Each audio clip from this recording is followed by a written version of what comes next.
In the depths of a Soviet winter, 9 sets of footprints led into the darkness of the Ural Mountains. The hikers' own diaries and cameras tell the story of their final days. By January 31st, they had reached the edge of the highlands, caching supplies for their return journey. Everything was proceeding according to plan. Their photographs show them in good spirits, building snow shelters and enjoying their adventure. On February 1st, they began moving towards what we now call Dyatlov Pass. Heavy snowfall and decreasing visibility pushed them slightly off course, and they found themselves on the slopes of Kolatsiakl.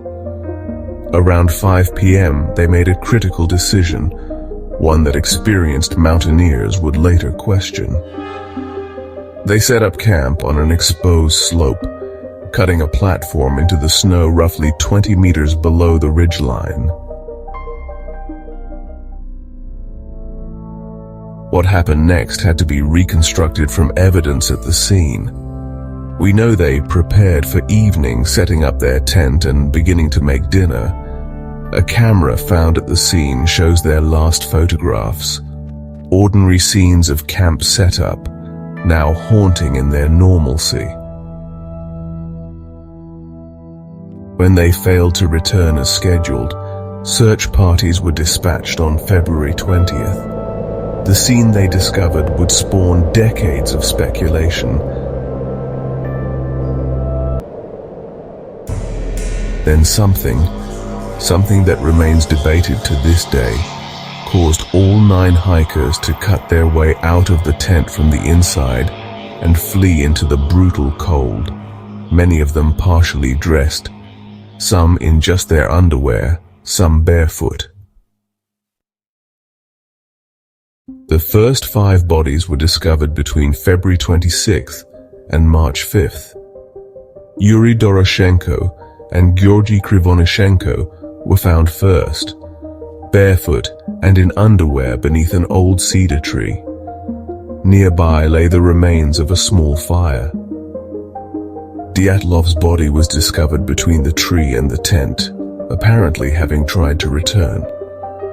Rustam Slobodin and Zinaida Kolmogorova were found along the same path, also apparently attempting to return to the tent.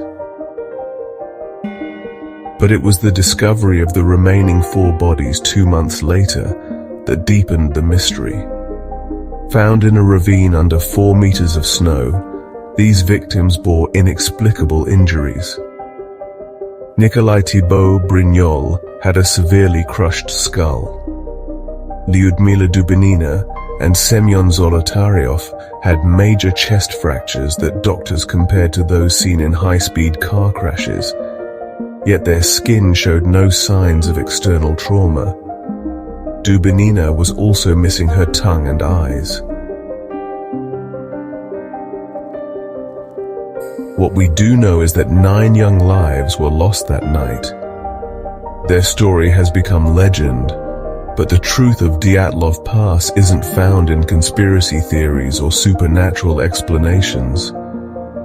It's written in the snow and science, in the cruel convergence of natural forces and human decisions that led to tragedy. First, the weather.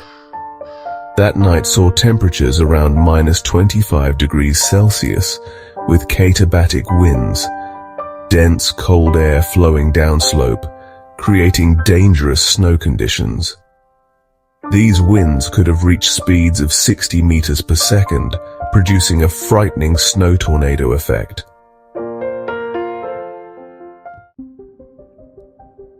The radiation, likely from thorium-containing mantles used in their camping lanterns, a common material in the 1950s. The partial undressing, a documented phenomenon called paradoxical undressing, where hypothermia victims feel an intense burning sensation and remove their clothes. But what about the mysterious injuries? The crushing force of dense snow combined with the victims falling into a ravine with rigid snow at the bottom could explain the massive internal injuries without external trauma. The missing soft tissues, natural decomposition in wet conditions aided by small scavenging animals, a common occurrence in similar cases. Yet questions remain. The precise sequence of events that night may never be known. What exactly caused their initial panic? Was it an avalanche, or did the frightening weather conditions, including possible ball lightning, another phenomenon documented in the area, trigger their flight?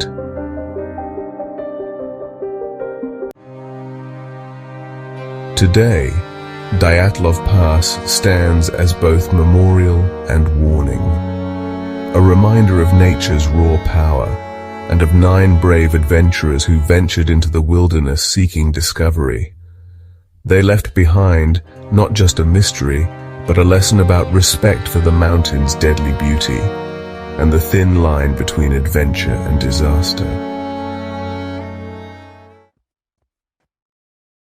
Their footprints have long since vanished from the snow, but their story endures. Not as a tale of the supernatural, but as a testament to the enduring human spirit of exploration and the price sometimes paid in its pursuit.